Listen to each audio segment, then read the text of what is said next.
Hey, it's Clay. Welcome to another video. Today we are going to do a little Q&A. I received a question to my email address, claysquestions@gmail.com. If you have a question about your amplifier build or anything really related to tube amps or honestly anything, send me an email and I'd be happy to get to it. So the question for today is about removing the reverb circuit from a Fender AB763 Deluxe reverb. I'm not 100% sure if this is a Deluxe reverb reissue or if it is just the regular old Fender, but either way, I think that this analysis should be fine. So let's talk a little bit. The reverb circuit is down here. Let's just kind of cover some of the fundamentals and see what we can find out. So, okay, first thing to note is the Reverb Send, okay? So what I want to point out is right here at this point. So this is the vibrato channel. The signal comes in here through the input, through this first gain stage, into the tone stack, into a second gain stage. There's a volume control, and then it exits the plate, okay? And it goes through this coupling cap right here, 0.02, and it splits. So the signal can go this way, and it can go this way. This direction up here is the dry signal, and then this direction down here is the wet signal. Okay, so the first thing that you could do is remove this connection. Okay, so we've got this 500 picofarad reverb filter. You could simply cut this out of your circuit. Or you could also find the signal that goes into the grid here of this V3A reverb driving tube and remove that from the circuit. Or even another way to do it would be simply to remove the V3 tube. Just pull it out of the circuit entirely. Any of those changes will cut this wet signal so that this is no longer a viable path. Okay, so that's kind of step one. Then the next part to look at here is this when it goes through this whole circuit here, it comes out of this reverb control and then right up here, and it connects back in. So this is where the wet signal returns and mixes back in with the dry signal. You've got this 3 meg resistor and a 10 picofarad bright cap. So what happens is the signal comes out of here, and you need this bit of resistance to help the two signals mesh better. If you don't have any resistance here, then you're going to have a hard time encouraging the signal to go into the reverb circuit, and you're just going to have a hard time getting enough wetness. So this mixing resistor here kind of helps impede the signal in some way to allow the wet to mix with it correctly. So this loads the dry signal, obviously. So you could choose to remove this 3.3 meg resistor, and you would actually probably experience some boost in output. Your impedance is going to change in this area of the circuit pretty significantly. So that's certainly something to consider. You could remove both of these components and simply jumper to get a little bit more gain. Or this might also be a decent spot to put a volume control, and you could have like a master volume. I think that would probably be a nice addition because you might actually pretty quickly get this thing pretty hot. If you remove this resistor, this is basically somewhat similar to like a train wreck style circuit. So it's going to take the amp up a notch in terms of overall gain output for sure. So overall, though, I think that would be kind of a fun, an interesting thing to experiment around with. Then lastly, he had some interesting questions and asked about the filter capacitors. Now, and let me pull up the exact nature of the question because I thought this was an interesting thing to think about and something I wanted to make sure I covered.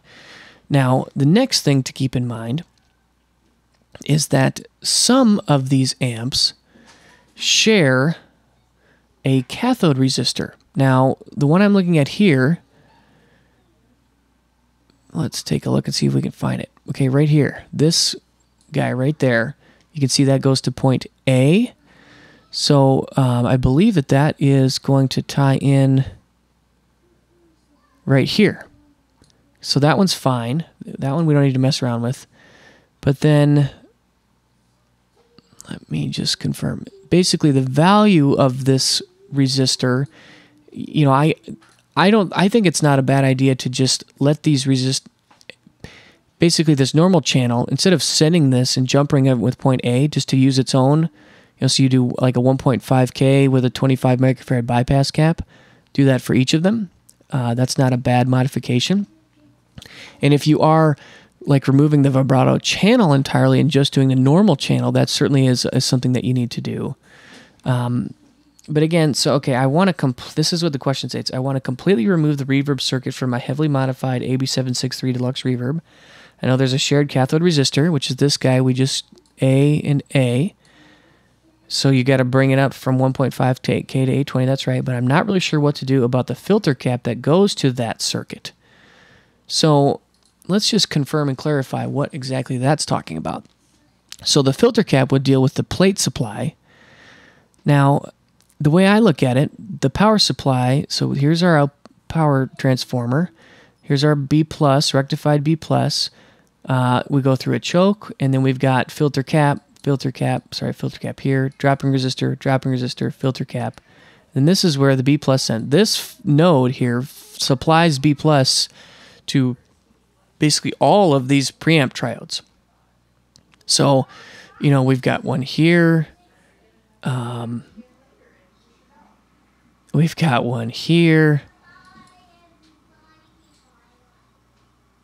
Well, actually, check that.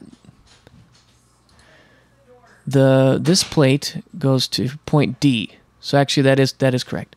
This point goes to point B. And to be honest, those nodes are still necessary. Even if you're not driving these reverb tubes, they're still needed, because this point B drives the screen grids, and this point D drives the plates of these other gain stages, right? Because this comes along here. We've got a load resistor right here to this plate. We've got a load resistor here, load resistor here, load resistor and there. So you still need all of the filter caps. So even if you remove the reverb circuit, I wouldn't make any changes to the power supply section of the amplifier. So definitely some interesting changes.